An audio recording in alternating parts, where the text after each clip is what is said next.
का घूंघट। ये है देविका। देविका पढ़ी लिखी और मॉडर्न लड़की है, लेकिन उसकी शादी ऐसे परिवार में हुई है जो गांव में रहता है। भले ही ये 21वीं सदी है, लेकिन देविका की ससुराल वालों की सोच वो तो 18वीं सदी से आगे बढ़ी ही नहीं।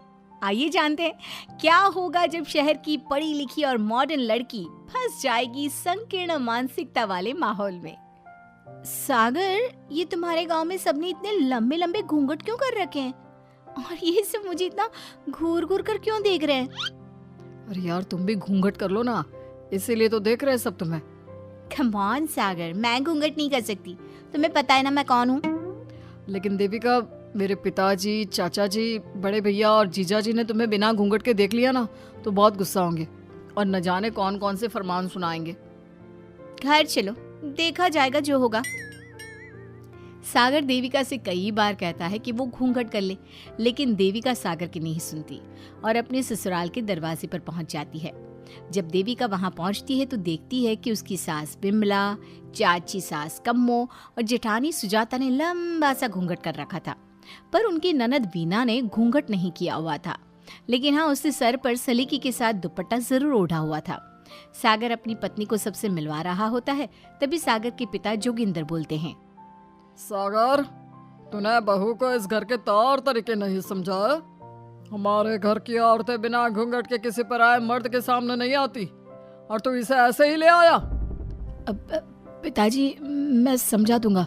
वो नई नई शहर से आई है ना, इसलिए उसे पता नहीं है।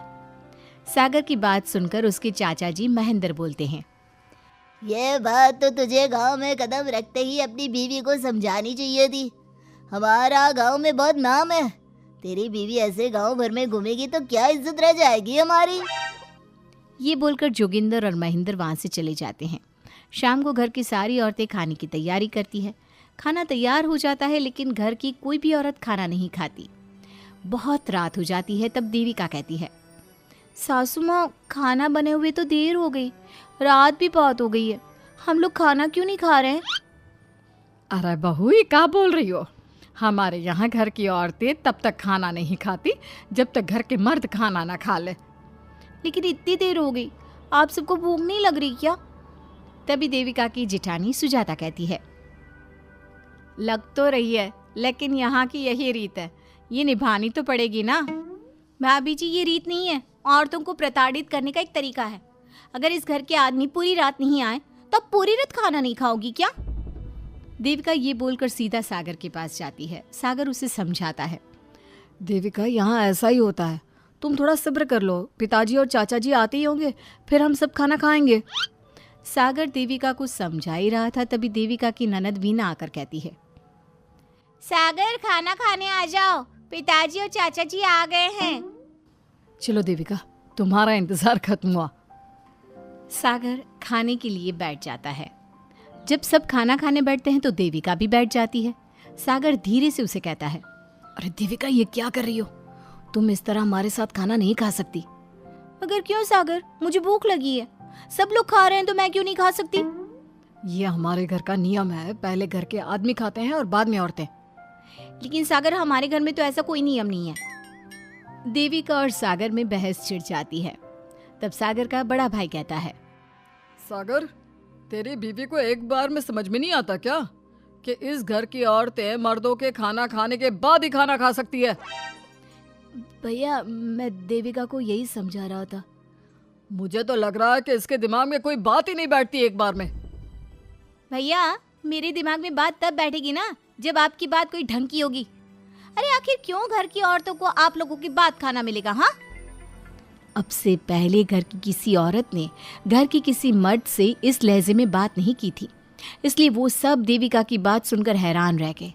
तभी सागर की जीजा और वीना के पति कल्याण जी कहते हैं, ये क्या है सागर, इस घर की दीवारों को औरतों की इतनी ऊंची आवाज सुनने की आदत नहीं है। अपनी बीवी को बोल जरा होश से काम ले और चुपचाप चली जाए। क्यों चली जाऊं मैं चुपचाप? इस घर की औरतें आपकी हर बात बर्दाश्त कर लेंगी, लेकिन मैं शहर की पढ़ी लिखी लड़की हूँ। आपके कोई भी फालतू के रीति रिवाज मैं नहीं बर्दाश्त करने वाली। इस तरह देविका ने सारे घर की औरतों के लिए मिसाल पैदा कर दी। जोगिंदर के घर में पहली बार किसी महिला ने विरोध का स्वर उठाया है, ये बात घर के किसी मर्द को बर्दाश्त नहीं हो रही है। तभी जोगिंदर कहता है, महेंद्र, मोहन, इस बेशर्म लड़की को कमरे में बंद कर दो और आज इसे कोई खाना नहीं देगा। अगर किसी ने इसे खाना दिया तो मैं उसे जिंदा नहीं छोड़ूंगा।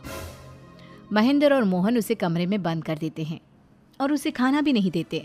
रात के 3 बज जाते हैं। भूख की वजह से देविका को नींद भी नहीं आती। तभी उसे कुछ महसूस होता है। ऐसा लग रहा है कोई दरवाज़ा खोल रहा है, लेकिन इतनी रात को कौन हो सकता है? कहीं सागर तो नहीं? देविका उम्मीद भरी नजरों से दरवाजे की तरफ देखती है, लेकिन दरवाज़ा खोलने वाला सागर नहीं बल्कि विमला और कम्मो है। माँ जी, चाची जी, आप दोनों? बहू, ये ले,